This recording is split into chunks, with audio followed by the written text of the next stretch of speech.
লেবাননের সশস্ত্র গোষ্ঠী হিজবুল্লাহর বিরুদ্ধে ধারাবাহিকভাবে জোরালো হামলা চালাচ্ছে ইসরায়েল। দেশটিতে গেল ২৪ ঘন্টায় ইসরায়েলি হামলায় প্রাণ গেছে ৫৯ লেবানিজের।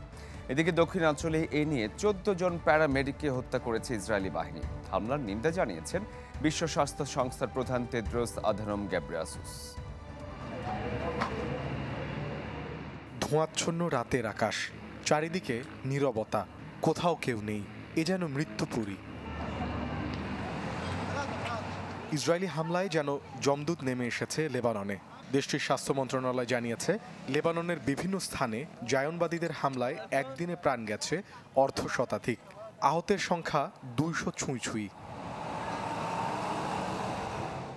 কাতার ভিত্তিক সংবাদ মাধ্যম আল জাজিরার তথ্য মতে ২০২৩ সালের অক্টোবর থেকে এখন পর্যন্ত লেবাননে ইসরায়েলি হামলায় প্রাণ গেছে প্রায় ৩,৫০০ আর আহত ১৫,০০০।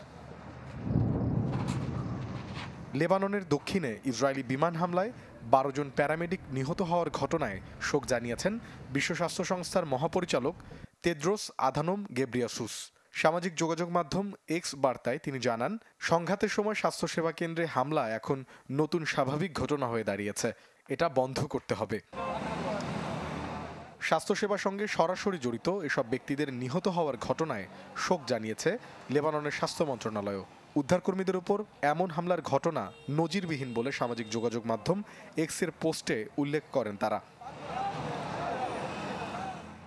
মাসখানেকের বেশি সময় ধরে ইসরায়েলি বাহিনী লেবাননের সশস্ত্র গোষ্ঠী হিজবুল্লাহর বিরুদ্ধে ধারাবাহিকভাবে জোরালো হামলা চালানো হচ্ছে স্থল অভিযানও। মোর্শেদ শোভন, চ্যানেল 24।